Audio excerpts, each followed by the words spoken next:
Leo, can I ask you something a little personal? Sure, go ahead. Have you ever sat through a full English conversation, understood every word, but then couldn't say anything back? Oh, yes, actually, yes, that happened to me last week. Really? Tell me what happened. So I watched this documentary about space exploration. It was fascinating. I understood almost everything. That's impressive. I thought so too, but then my friend called, he asked what was it about, and I just stopped. You froze? Completely. I opened my mouth, nothing came out. I felt so stupid. You're not stupid, Leo, not even close. But why did that happen? I understood the whole thing. That's exactly what we're talking about today, and you're definitely not alone. A lot of people feel this way? So many. Welcome, everyone. I'm Sarah. And I'm Leo, and today's episode is called Why You Understand English But Can't Speak It Yet.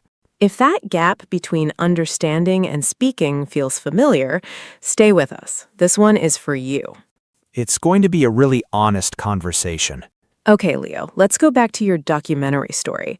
You understood the words, the ideas, everything? Yes, I was even nodding along like I was an expert. I love that. So your brain was fully engaged. Completely. But the moment I tried to speak, nothing. Here's the thing. Understanding and speaking use different parts of your brain. They're separate skills. Wait, really? I always thought they were the same. Most people think that, but understanding is passive. Passive? What does that mean exactly? Passive means you receive the language. You don't produce it. Your brain hears the words and matches them to meaning. It's almost automatic. Oh, so my brain is kind of relaxing while I listen. In a way, the hard work, learning the vocabulary, the grammar, already happened before. Now your brain just recognizes rings. But speaking isn't passive.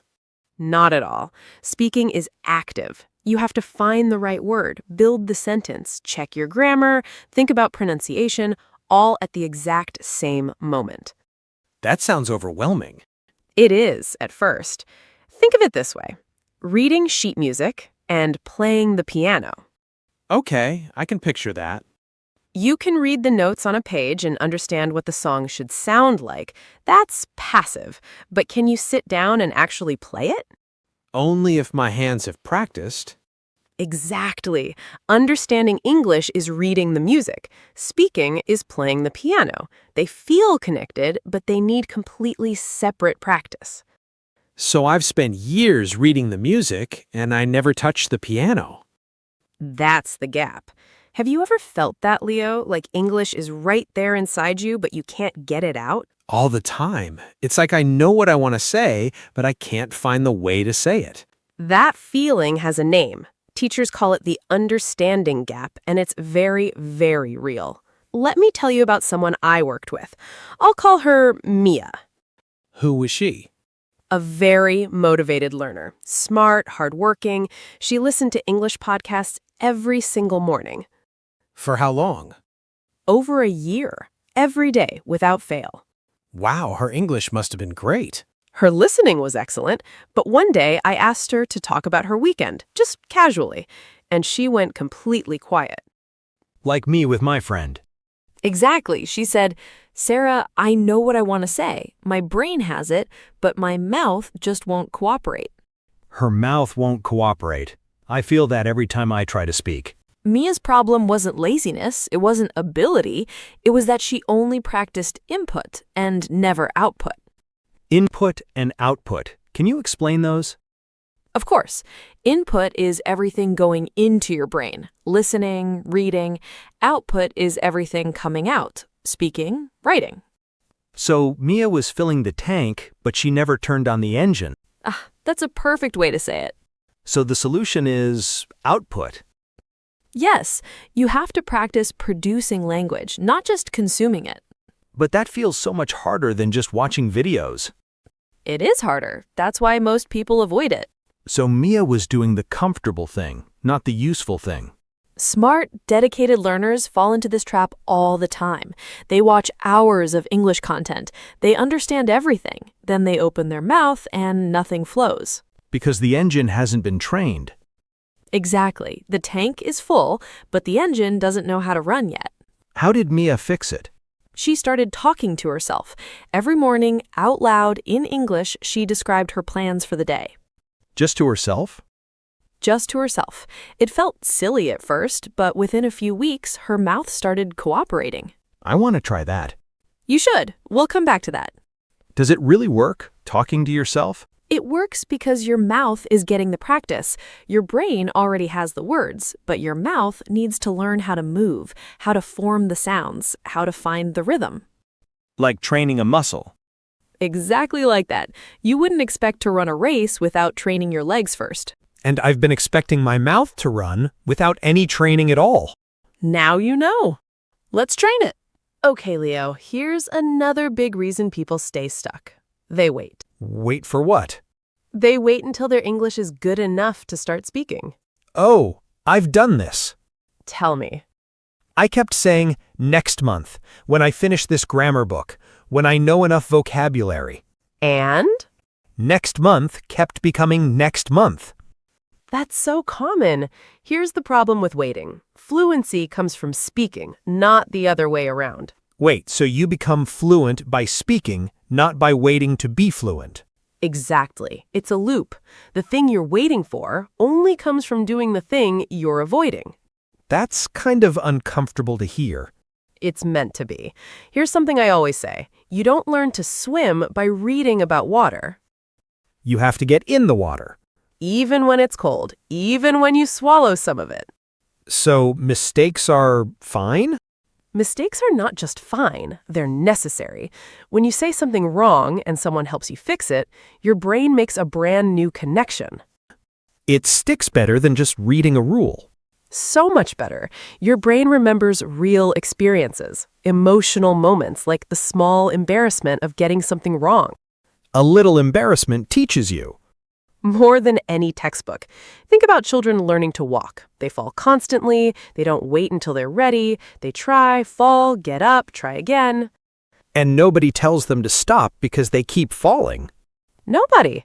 So why are we so hard on ourselves for making English mistakes? We expect to be perfect immediately. And that expectation is what keeps people silent. Have you ever felt relief after getting something right, after getting it wrong first? Yes, that feeling is really satisfying. That's your brain making the connection. That's real learning. And it only comes from trying. Now, the part nobody likes to talk about. What's that? Fear. Ah, The fear of making mistakes, the fear of sounding foolish, the fear of being judged. this is my biggest problem, honestly. Can you tell me about a time it stopped you? Yes, a few months ago, I was in an online meeting, a video call with people from different countries. And your English was good enough? I understood everything perfectly.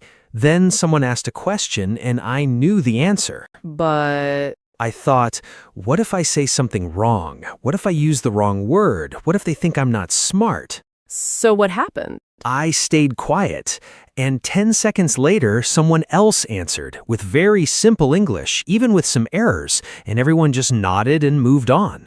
How did that feel? Terrible, because my answer was better, and I said nothing. That moment, did anything change after it? Actually, yes, I realized something. What? Nobody in that room was looking for perfect English. They wanted a clear idea, and I had a clear idea. I just didn't share it. That's the insight. Perfect English is not the goal. Clear communication is. And clear communication is completely possible with imperfect English. You can say something wrong grammatically and still be fully understood. Silence is the real risk. When you speak, even imperfectly, something happens. When you stay quiet, nothing does. The plant gets no water. Hmm? Something you said earlier, the engine that doesn't run. It's like a plant with no water. It can't grow. I love that. Yes, exactly that. So every time I stay silent because I'm afraid, I'm actually choosing to not grow. That's a strong way to put it, but yes. That feels uncomfortable. Good. A little discomfort is useful. It means something is changing. Can I ask, did you ever feel this fear when you were learning? Every single day. I remember sitting in a coffee shop in another country. The waiter asked me something simple, and I just smiled and nodded because I was too scared to try. What happened? He brought me something I didn't order. I ate it anyway. It was terrible. Huh, so the fear actually made things worse. The silence made things worse. Speaking, even badly, would have gotten me what I wanted. So speaking imperfectly is always better than not speaking. Always, every single time. All right, let's take a slow moment together, just for the listener at home. Yes, I want to practice something too. Here's a sentence that connects to everything today. Are you ready, Leo? Ready. Here we go. I understand English well, but speaking takes practice.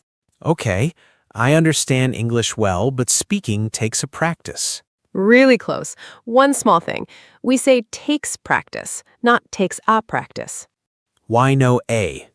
Because practice is uncountable here. Uncountable nouns can't be counted as individual units, so you don't put a or an before them. Like water, you don't say a water. Exactly. Or advice. An advice is wrong. Just advice. Got it. So I understand English well, but speaking takes practice. Perfect. That's it.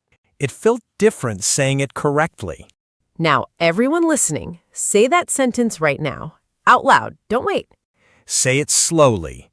I understand English well, but speaking takes practice. Write it in the comments, too. We read every single one. Show us your version. Word tour time, 5 words from today. I'm ready. Let's go. First word, passive. Passive. That's when I receive something without creating it? Yes, you receive, you don't produce. Example, reading a book is a passive activity. Okay, got it. Second word, output. Output is what I produce, like speaking or writing. Right. Example, every English sentence you say is a piece of output. Simple. I like it. Third word, narrate. Narrate. To describe what's happening step by step. Exactly. Example, every morning she narrated her breakfast routine out loud in English. I'm going to narrate my commute tomorrow. Do it. Fourth word, cooperate. Cooperate. To work together with something. Yes. Example, when you practice speaking, your brain and mouth learn to cooperate. Mine definitely need more practice cooperating. They will. Last word, uncountable. We talked about this. A noun you can't count individually. Yes. Example, practice, water, and advice are uncountable. No A, no S at the end. That explains so many mistakes I've made. Every mistake you understand is one you won't repeat. Leo, what are you taking away from today?